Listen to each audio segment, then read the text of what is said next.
우리 함께 말씀은 레위기 11장 44절부터 45절의 말씀입니다. 레위기 11장 44절부터 45절의 말씀 우리 합독하도록 하겠습니다. 나는 여호와 너희의 하나님이라. 내가 거룩하니 너희도 몸을 구별하여 거룩하게 하고 땅에 기는 그 짐승으로 말미암아 스스로 더럽히지 말라. 나는 너희의 하나님이 되려고 너희를 애굽 땅에서 인도하여 낸 여호와라. 내가 거룩하니 너희도 거룩할지어다. 아멘. 어제 우리가 수예배 서론에 봤지만은 결국 성경 66권이 모두 다 하나님의 말씀이요. 그 어떤 것도 우리가 소홀히 할 것은 없다는 거죠. 이 성경 66권 자체가 기록된 복음이기 때문입니다. 그리스도는 성육신한 복음인 것이죠. 어제 수예배 말씀에 영적 분별력을 가지려고 했는데요. 결국은 우리가 무엇이 우리에게 기준이 되어져야 될까요? 하나님의 말씀, 성경에 기록된 것을 많이 하나님이 우리에게 주신 분명한 기준이 되는 거죠.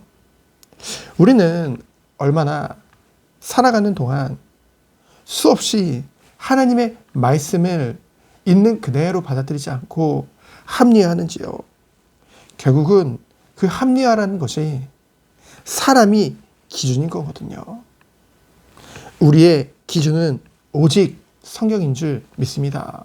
이건 율법주의가 아니에요. 율법주의라는 것은 율법을 지킴으로 구원을 받는다는 것입니다. 율법 자체는 하나님의 말씀이요 사랑인 것이죠. 귀한 것입니다. 예수님께서 바리새인과 유대 종교 지도자들에게 얼마나 화를 내시고 그들의 행위를 미워하셨는지요. 근데요, 그들이 모세의 그 자리에 앉아있는 그 모세의 율법을 가르치는 자니까 괜찮지. 또는 그들이 전도를 얼마나 열심히 하는데 상관없다는 거죠.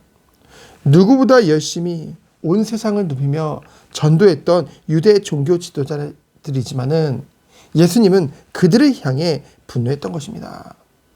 우리는 이러한 것을 통해서 하나님이 원하시는 것이 무엇인지를 우리는 다시 한번 알게 되어지는 것이죠. 열매는 그 이유의 것입니다. 하나님이 맺게 하신 거예요. 먼저 오늘 본문 말씀을 통해서 하나님이 무엇을 원하시는지 우리는 알 수 있는 것이죠. 오늘 말씀에 보면은 뭐라고 했습니까? 나는 여호와 너희의 하나님이라. 그러면서 45절에 보면은 나는 너희의 하나님이 되려고 너희를 애굽 땅에서 인도하셨다. 이 말은 무엇을 말합니까? 바꿔 말하면 이 말은 선민 이스라엘이 애굽 땅에서는 하나님의 백성이 아니었다는 거예요. 세상을 상징하는 이 애굽에서는요, 하나님의 택함을 받았음에도 불구하고 다른 것을 섬겼다는 거죠. 그래서 하나님께서 그들을 애굽 땅에서 인도하신 것입니다. 그 과정이 출애굽기죠. 모세 한 사람을 통해서 하나님이 준비시키시고 그의 필요한 자들을 붙이시고 하나님이 직접 모세를 사용하셔서요. 애굽에 종된 이스라엘 백성들을 구원해내신 거죠. 거기서 끝났습니까? 선민으로서의 기약을 맺은 후에 그들에게 첫 번째 명령이 무엇입니까? 바로 오늘 본문 말씀에 내가 거룩하니 너희도 거룩하라. 죄로 인해서요. 아담과 하와가 지은 그 원죄로 인해서 하나님과 인간이 단절되었다는 거죠. 그 관계가 깨졌다는 것입니다. 왜 그렇습니까? 하나님은 절대 거룩하신 분이거든요. 근데 죄인된 인간이 하나님과 가까이 할 수 없는 것은 당연한 것이죠. 죄로 오염된 인간은 본능적으로 하나님을 거부합니다. 오직 육신의 정욕과 죄악된 삶을 따라갈 수밖에 없다는 것이죠. 그래서 하나님께서는 이 레위기에 나오는 5가지 제사를 통해서 결국 무엇을 가르쳐 주고 계십니까? 속죄와 성결과 거룩을 가르쳐 주고 계시죠. 우리 죄를 위에 죄 없으신, 흠 없으신 어린 양 대신 예수 그리스도께서 십자가에서 죽으신 줄 믿습니다. 부활하셨죠. 우리 죄를 대속하신 예수 그리스도를 예표하는 것이 그 5대 제사인 줄 믿습니다. 그리고 이를 통해서 우리는 정말로 죄로 인해서 하나님을 만날 수 없었는데 그 막힌 담을 허물어 주신 거예요. 그리스도의 그 대속으로 말미암아. 그러면서 오늘 본문 말씀을 보면은 결국 거룩은 무엇입니까? 이 세상에 살아가는 우리의 몸과 마음을 구별해서 하나님께 원하시는 삶을 사는 것. 그것이 거룩이죠. 그 구체적인 내용을요, 우리가 잊지 않았지만 쭉 레위기 11장을 쭉 읽어보면요, 뭡니까? 음식을 조절하는 절제력이 있어야 된다. 하나님이 구별하신 그런 것이 있다는 것이죠. 중요한 거는 그리스도 안에서 우리는 음식에 대해서는 자유를 얻었습니다. 하지만 정말로 하나님 백성은 결국은 우리가 그저께 새벽에 함께 살펴봤지만은 결국은 불신자가 묻는 성경책이거든요. 불신자는 우리의 삶을 통해서 하나님을 보는 것입니다. 그러니 우리는 때로는 음식의 자유가 있다 할지라도 정말로 하나님의 백성으로서 하나님의 자녀로서 성도로서 조절할 수 있다는 것이죠. 그러면서 뭡니까? 부정한 것과 정한 것을 구별하는 지혜와 분별력이 있어야 될 줄 믿습니다. 결국은 영적 분별력이라는 것은 어디서부터 오나요? 말씀에서부터 오죠. 근데 중요한 것은요, 영적 분별력이 있다는 것은 먼저 영적 민감성이 있어야 된다는 것이죠. 우리가요, 우리의 삶이 거룩하지 않으면요, 민감하지 않아요. 죄에 대해 민감해지지 않습니다. 갈수록 둔해진다는 것이죠.